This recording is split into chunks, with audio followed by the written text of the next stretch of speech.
With the efforts of many outstanding GI and oncology surgeons who continuously work to improve surgical technique and perioperative care and to educate and train the next generation of surgeons, we have reached the point where surgical and oncologic outcomes have improved dramatically.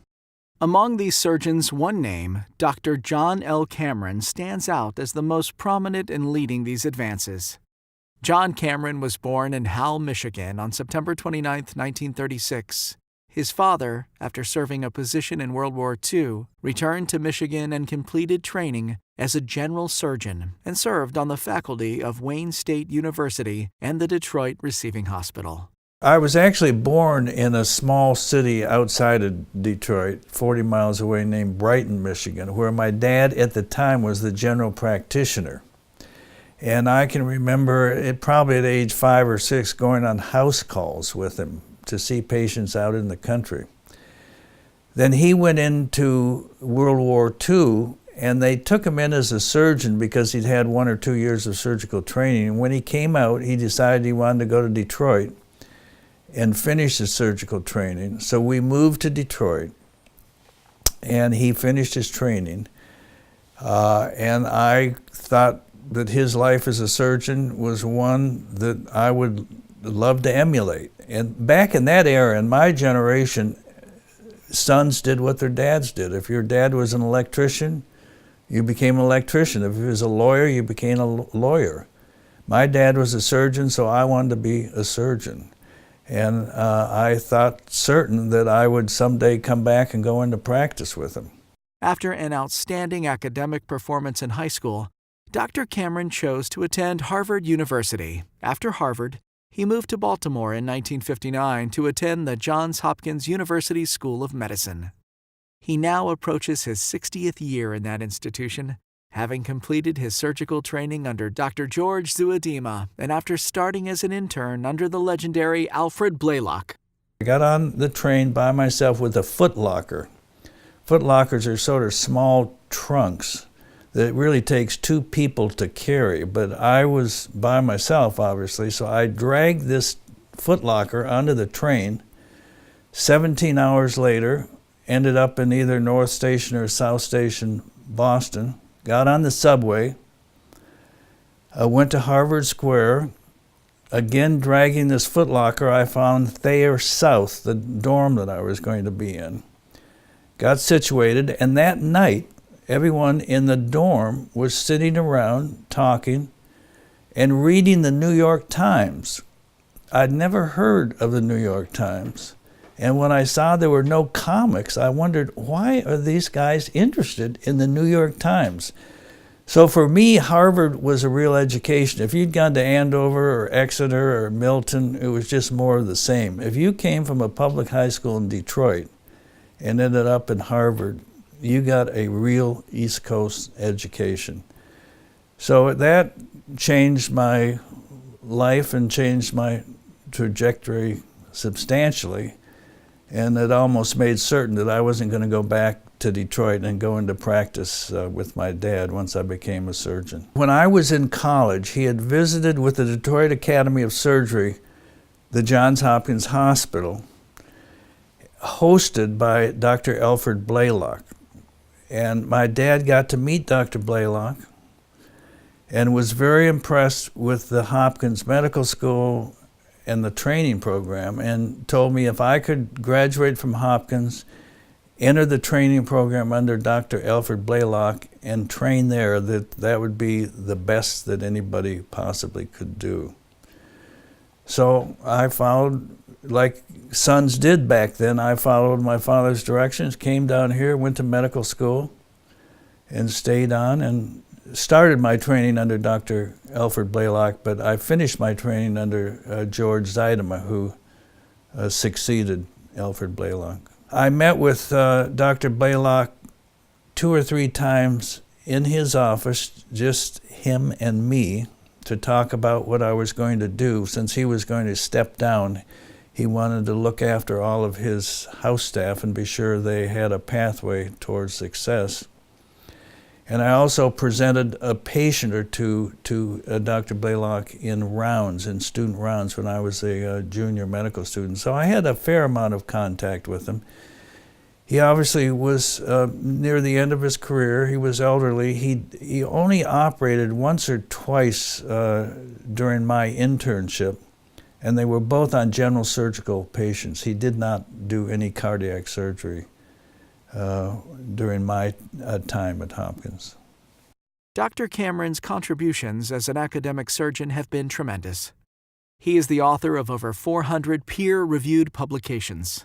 He was funded by the NIH with R01 funding for nearly 20 consecutive years as a junior and mid-level faculty member. He has supported funding of co-investigators in pancreatic cancer research who have obtained millions of dollars of funding. Dr. Cameron rose to the rank of professor at Hopkins in just 7 years and served as the chairman of the Department of Surgery and the surgeon-in-chief of the Johns Hopkins Hospital from 1984 to 2003.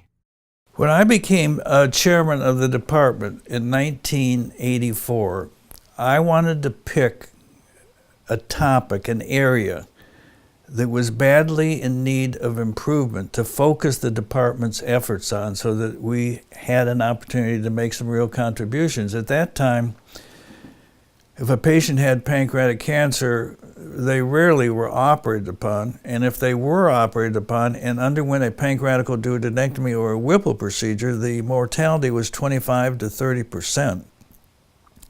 And if they were lucky enough to survive the operation, the 5-year survival was varied between 0 and 5%. So it was obviously a disease and an operation. There was a lot of room for improvement. So I decided that would be the focus. Now, it was very fortuitous because when I became chair, the first thing I did was to recruit back 2 former trainees, Mike Zinner and Henry Pitt, to join me. They were both interested in alimentary tract surgery. And the first full year I was chair, there were 3 chief residents, Keith Lillemoe, Charles Yeo, and Tim Buckman, and I kept all 3 of them on. So in the blink of an eye, I had those 5, and that made us one of the best, if not the best, departments in the country. And again, all of us pretty much focused on the pancreas. And over the next 20 years, I think a lot of contributions came from that group. And it was really a choice of a area, a topic, a disease, an operation that there needed to be improvement. Dr. Cameron's top priority has always been his family, his wife of 58 years, Doris, and 4 children, Duncan, Heather, Shannon, and Andrew. The family has always vacationed together for decades, including their vacation homes in Martha's Vineyard and in Florida, or skiing in the western United States. My greatest success is my family. We have 4 children who are all terrific young adults who are successful. As I said, none of them, as far as we know, are on drugs or alcoholics. Nobody's gotten divorced. They're all terrific. And I think that's my greatest success. Now, my greatest success, I deserve about 5% of that success. Doris deserves 95% because she raised our 4 children almost by herself. But I still am happy to take some credit for it. And that's my greatest success, is our family and our 4 kids.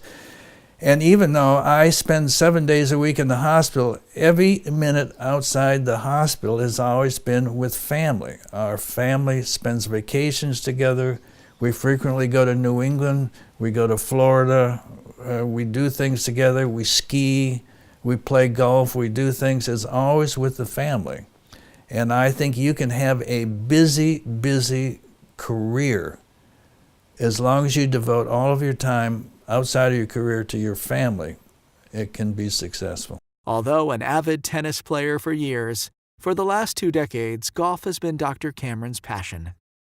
Just as in the OR, his success is preparation, meticulous technique, and avoidance of error. Dr. Cameron has a tremendous track record in mentorship. His impact has been felt by medical students, residents, fellows, and faculty of all specialties. If one limits his influence only to his surgical trainees and faculty at Johns Hopkins, one can list a remarkable 41 chairs of surgery who have benefited by his mentorship. If one can extrapolate to the second and even third generations of those trainees, his influence has impacted thousands of current surgeons today.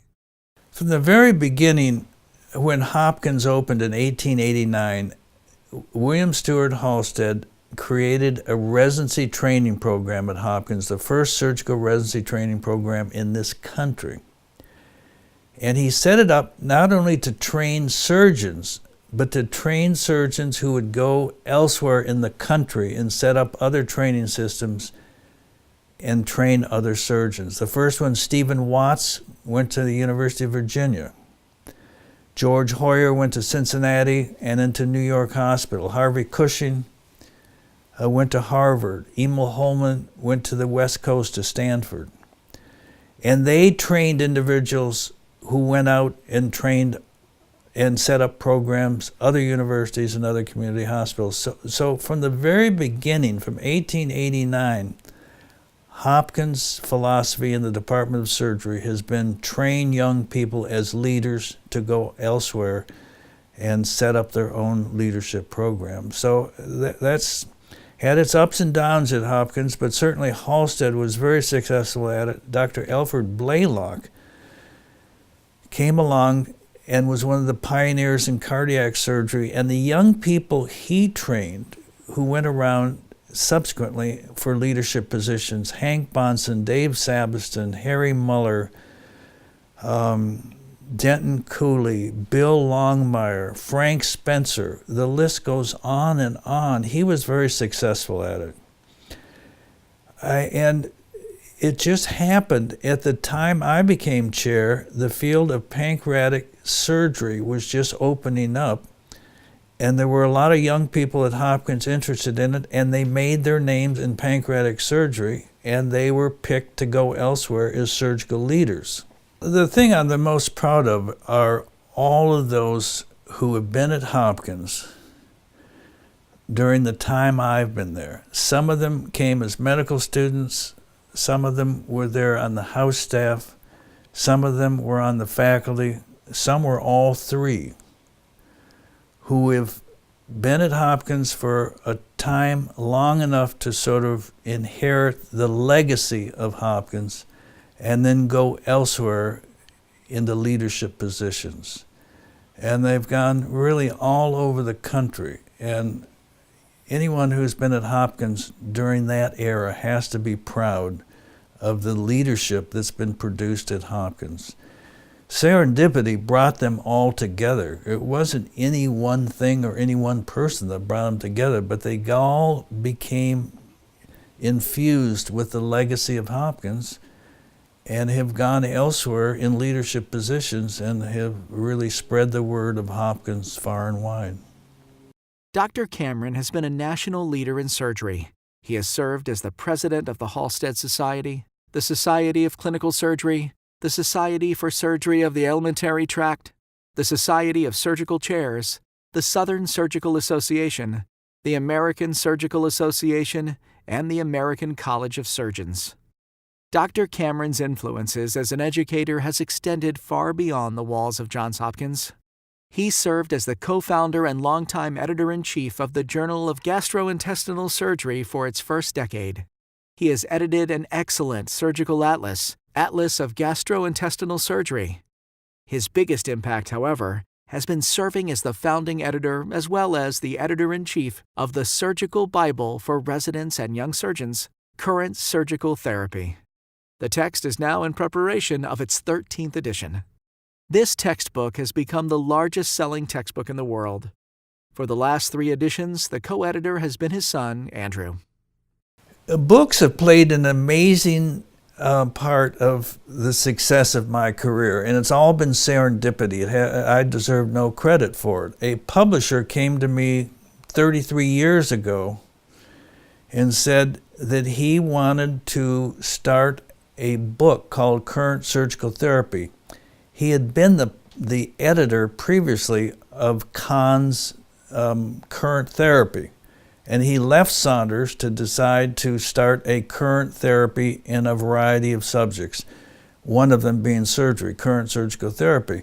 So he said, I want to do this, and instead of coming out every year like current therapy, let's have it come out every other year. And I said, well, there's no way I'm going to be involved in a book that I have to redo every other year, but I'll do the first one, and if it's successful, maybe every 3 years. Well, we did the first one. We're working on the 13th edition, so it's been going for 36 years. And it's been terrific fun for me to do it, because every 3 years I have to edit 280 chapters on what is thought to be current surgical therapy in virtually every topic in general surgery. So it keeps me up to date. In addition, it's become the biggest selling surgical text in the United States, and the publishers tell me it's the biggest selling surgical text in the world.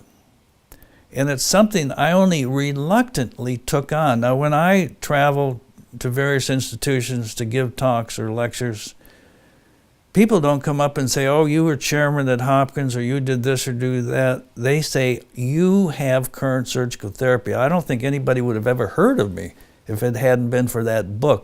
Dr. Cameron's legacy at Hopkins continues, as he might be no longer performing surgery since he stopped operating in early 2018 after performing 2,400 Whipple procedures. He still sees patients, teaches and mentors, and authors his textbooks and edits papers of his junior colleagues. I'm certainly not embarrassed about my age, but I did my last Whipple when I was 81, not 82. I'm a month or so away from being 82, but I did my last Whipple in February of 2018. I had published the first 1,000 I did, and then I published 2,000. And since the last publication of 2,000, I've done 400 more. So I ended up doing 2,400. The American College of Surgeons is really an amazing organization. First of all, it's the largest group of surgeons in any association society in the world. There are somewhere between 70, 80, 90,000 members of the American College. And everyone pretty routinely, every general surgeon, routinely when they're done with their training, goes through the process of joining the college. The college's meeting every fall is an incredible meeting that surgeons from all over the country, all over the world attend because of its postgraduate influence. Anyone who wants to say current in surgery, the best way to do it is to attend the American College of Surgeons. I was fortunate enough to become president. That was really a highlight of my career. And one of the reasons that I was particularly proud was that the first president of the college was J.M.T. Finney, a surgeon who was associated with Halsted and with Hopkins, but who was really a private surgeon in Baltimore and worked mostly at Union Memorial Hospital. He was picked as the first president, not because he was the most famous or prominent surgeon in the United States at the time. He wasn't. He wasn't hardly known, but he was a private practitioner who the college felt was the role model by which every surgeon in the United States ought to try and emulate. He was president of the Maryland Red Cross. He was on the board of trustees of the various schools, private schools in Baltimore. He was on the board of trustees of Lincoln University, a traditionally black university in Pennsylvania. Subsequently, the past presidents of the college all get together for luncheons and dinners throughout the year, and some of my most lasting friendships have been with people who have preceded me and succeeded me as president of the college. And it's an amazing organization that does a world of good for surgery in the United States and throughout the world.